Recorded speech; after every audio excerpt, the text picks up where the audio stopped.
Artemis 2 ദൗത്യം അങ്ങനെ ചരിത്രം കുറിച്ചിരിക്കുകയാണ്. ഒറായൻ പേടകം ചന്ദ്രന് ഏറ്റവും അടുത്തെത്തിയിട്ടുണ്ട്.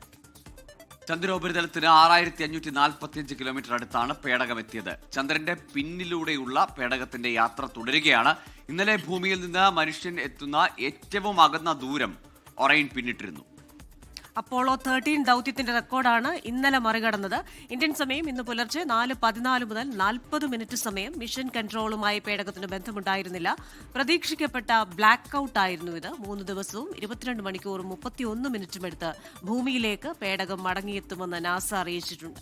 1972 ശേഷം ഇത്ര അടുത്ത് ചന്ദ്രനടുത്തേക്ക് എത്തുന്ന ഒരു ദൗത്യം ഉണ്ടായിട്ടില്ല. ഏതായാലും 4 ബഹിരാകാശ യാത്രികർ അവരുടെ ഈ 10 ദിവസം നീളുന്ന പര്യവേഷണം ഭാവി ദൗത്യങ്ങൾക്ക് ചന്ദ്രനിലെ അടുത്തേക്ക് എത്താൻ, ചന്ദ്രനിൽ വീണ്ടും കാലുകുത്താൻ, ചന്ദ്രനിലെ ധാതുക്കളെ പറ്റി, ചന്ദ്രനിലെ ജീവസാന്നിധ്യത്തെ പറ്റി, അവിടുത്തെ ജീവിത സാഹചര്യങ്ങൾ എന്താവും, അല്ലെങ്കിൽ ഭാവിയിൽ അവിടെ ഒരു വാസസ്ഥലം കെട്ടിപ്പടുക്കാനാകുമോ എന്ന പര്യവേഷണത്തിലെ നിർണായക നാഴികക്കല്ലാണ് ഈ ആർട്ടമിസ് 2.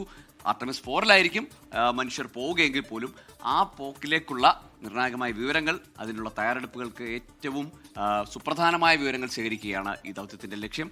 അപ്പോൾ ഏറെ പ്രധാനമായ ദൗത്യം അത് ഭൂമിയിൽ നിന്ന് ഏറ്റവും അകലെയുള്ള ഒരു പോയിന്റിലേക്ക് സഞ്ചാരികളെത്തിയ ആദ്യ ദൗത്യം.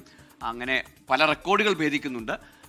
ഏതായാലും ഈ ദൗത്യം അതിൻ്റെ നിർണായക ഘട്ടങ്ങളെ പിന്നിടുകയാണ്. അതിൻ്റെ പര്യവേഷണത്തിൻ്റെ ചന്ദ്രനെ വലം വെച്ചുകൊണ്ടുള്ള പര്യവേഷണങ്ങൾ പുരോഗമിക്കുകയുമാണ്. സംഘം സ്പ്ലാഷ് ഡൗൺ ചെയ്യുക 10-ാം തീയതിയാണ് പസഫിക് സമുദ്രത്തിലാണ് സ്പ്ലാഷ് ഡൗൺ ചെയ്യുക. അവർ കൊണ്ടുവരുന്ന വിവരങ്ങൾ, അവർ ശേഖരിക്കുന്ന, അല്ലെങ്കിൽ ഇപ്പോൾ തന്നെ അവർ ശേഖരിക്കുന്ന ചിത്രങ്ങളും ഒക്കെ ഇനിയുള്ള ദൗത്യങ്ങളുടെ എന്താ പറയുക, ദിശാസൂചികയായിരിക്കുമെന്നതിൽ സംശയമില്ല. അതെ, അങ്ങനെ മാനവരാശിയുടെ ഇനി വരാനിരിക്കുന്ന ഭാവിയിൽ ഏറെ നിർണായകമായ പരീക്ഷണങ്ങളും നിരീക്ഷണങ്ങളും ഒക്കെ നടന്നുകൊണ്ടിരിക്കുകയാണ്. കൂടുതൽ വിവരങ്ങൾ പ്രേക്ഷകരിലേക്ക് എത്തിക്കും.